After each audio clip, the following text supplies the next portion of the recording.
guys, it's teacher Jaina here, and today I'm going to share to you some creative ways to have large and small groups talking and moving the 50%. Alright, now if you do fewer teacher-directed activities, that means that kids will naturally do more talking, doesn't it? Not necessarily. I have often found myself talking almost constantly during group work and student-directed projects because I'm trying to push kids thinking, provide feedback, and help them stay on task.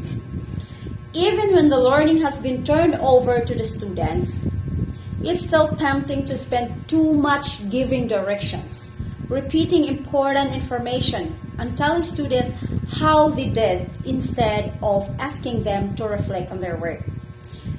Here are 3 ways. Actually, we have so many ways, creative ways, that teachers can talk less and get students talking more.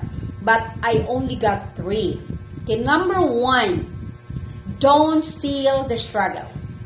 It can be uncomfortable to watch kids struggle to figure out an answer, but they need time and silence to work through it. Resist the urge to talk students through every step of a problem and instead just observe. Similarly, learn to love to think time.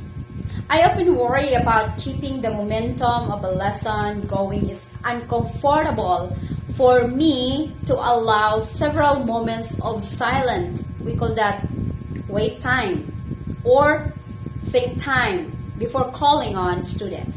However, I'll try to push against that feeling that I will lose students' attention because I know providing wait time can actually increase length and quality of the responses, letting kids think instead of rushing in to narrate or question builds anticipation around what's going to be said next and increases participation as more kids are prepared to move into conversations. Alright, so number 2, move from the front of the classroom.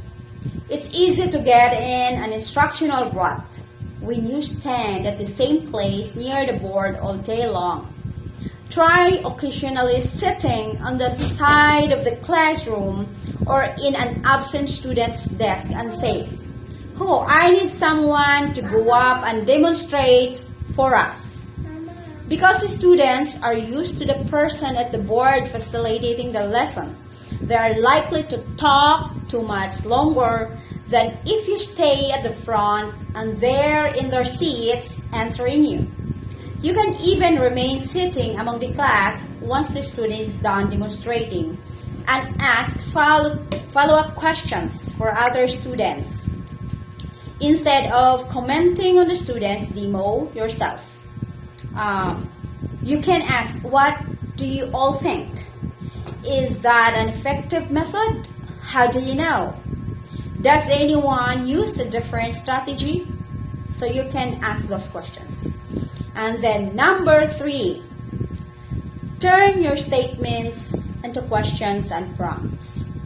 Now, instead of saying to a group, "Nice work over here. I like the strategy you used for." So instead of saying that, you can ask the kids to reflect on their own work. You can say, "Tell me how your group has chosen to solve." Instead of telling a child, "Take a look at number 3. That answer is incorrect." You can say, "Would you tell me how you got the answer for number 3? Not only will these questions get kids talking instead of you, kids will always have the chance to reflect on and articulate their learning. So instead of asking, "Does that make sense?" you can say, "Can you put that in your own words?"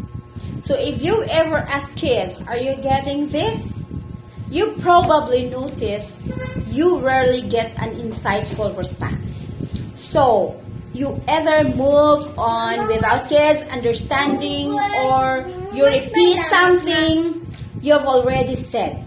Try inviting kids to put what you've explained into their own words, either repeating it back to you, or if you're helping the child in one-on-one conversation, or turning and talking to a partner, doing a quick think, pair, share. So those are the three ways wherein in a large or small group the students can actually talking and moving the 50%. Guys, thank you for listening and bye-bye.